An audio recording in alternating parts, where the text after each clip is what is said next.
Հարգելի հպարտ Հայաստանի քաղաքացիներ, հիմա տենց ա ոնց ես հասկացա ընդունած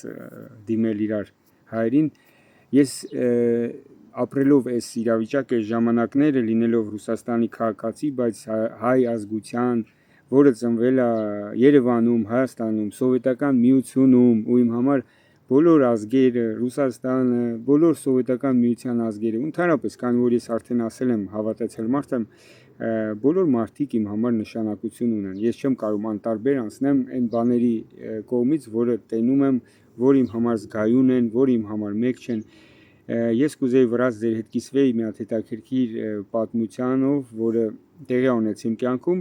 Հա, էլի դաչաում եմ, սենց ռաբոչի обстановкայում խոտ եմ հնձում, բանվորական կարելի ասել շոուերով, իմ նախկին ծառայության տեղի մնացորդ շոուերով, որը ինձ մնացել է ծառայությունից հետո։ Ու ես հիշեցի մի հատ իրավիճակ, որը շատ իմ համար համեմատաբար է, ու ես համեմատեմ, ու դուք արդեն ամեն մեկը թող որոշեք ոնց է դա ձեր համար մոտիկ է, հեռու է։ Կան այն մարդիկ, որ անպատվում են, վատ բաներ են գրում։ Ես ձեզ սաղից շատ եմ օրհնում, ես ձեզ սաղից շատ եմ սիրում, ու ես ուզում եմ, որ Աստված ձեզ այնքան օրհնի, ով որ ինձ անպատվում եք, անհարգում եք, կոպտում եք, քֆուրներ եք գրում։ Թող այնքան ձեզ Աստված օրհնի, որ ձեր սրտերը այնքան սեր ու ուրախություն, համերաշխություն, բարություն լցվի, որ դուք սենց լացից երեխու պես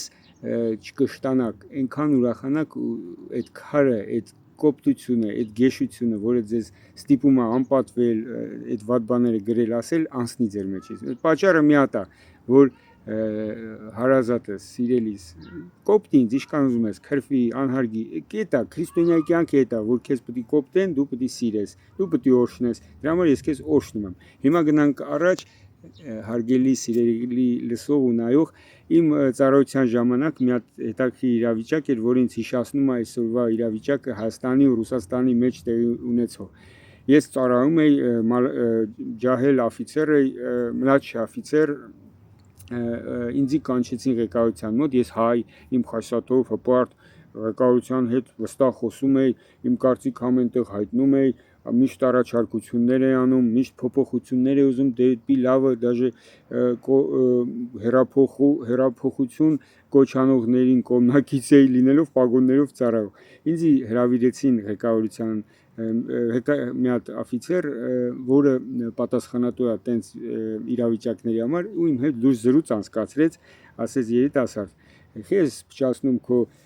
կյանքը, դու մեկա չես կարա կոտրես սիստեման ուժեղ է, ինքը կհաղթի քեզ, բայց ինչ նենց չի ասում, նայի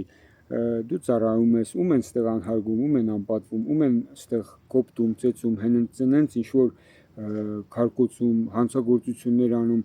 ով որ ծայրահեղություն է անցնում, հա, նրանց պատժում են օրենքով եւ այլ, բայց ասում է քո համար ծառայի էլի հանգիստ, ծառայի հանգիստ քայլ կգա ժամանակ այդ փոփոխություններն է կլինի, հա լավ բաներ ես ասում, ճիշտ բաներ ես ասում, ապրես։ Ու ես այդ ժամանակ հարգելի իմ լսող ու նայող կայնեցի ընտրության դեմ, ինչ անեմ ես։ Գնամ մինչև վերջ գլուխս տամ պատին ու ընկնեմ փոսը, վարի գնամ, հիշեն ասեն, տենց մալադես ճշտախոս տղա եղե, ողորմի իրան կամ մի քիչ հիշեն ու մոռանան, ոնց որ սաղին, թե ես իմաստուն, համբերատար, խոնար, սիրուն, լսելով, հարգելով այդ մարդկանց, հասկանալով, որ ես ապրում եմ նրանց պետությունում, որտեղ ընդունված չի էտի, ու եթե դու այդ պետությունում ապրում ես, պետք է հարգես, ընդունես դե օրենքները։ Ես ընտրեցի, ես համարում եմ ճիշտ ճանապարհը։ Այդ ժամանակ էլ ես Աստվածաշունչ էի կարդում շատ, աղոթում էի, ծոմեր էի պահում, ու Աստված այդ իմաստությունը իմ հոգու սրտի մեջ դնում էր, որ ես պետք է համբերեմ, զիջեմ, դաժե շատ պետք է աղոթեմ այն մարդկանց համար, ով ինձ նեղացնում են, ու ես սկսեցի աղոթել այդ մարդկանց համար, այն ղեկավարները, որ կոպիտ էին հետս խոսում, ու իրոք Աստված կյանքը սկսեց հրաշքներ գործել իմ կողք։ Ասելով Աստված ես ի նկատի չունեմ մի հատ պապիկ կամ ղեկավար, որը ամպերի վրա նստած է ու sense մատերի վրա մեզի խաղացնում է։ Չէ, Աստվածը ես սաղ կյանքն է, այս ինչ որ կողքը տենում ես ինձ, քեզ, քո հարազատին, կողքինին, ամեն նյութը, տեսանելի, չտեսանելի, ամեն ինչ որ զգում ես, դա սաղ Աստված է, սաղ էս աշխարհն ու կյանքը, սաղ Աստված է։ Ասելով դա ես ի նկատի ունեմ հարգելիս, սիրելիս խոնարհներին Աստված օրհնում է ու օգնում է ու առաջ է տանում։ Հպարտներին հանդիմանում է, չի օգնում։ Մտածեք, շատ լուրջ է ասացի շուրջ, մտածեք, խնդրում եմ։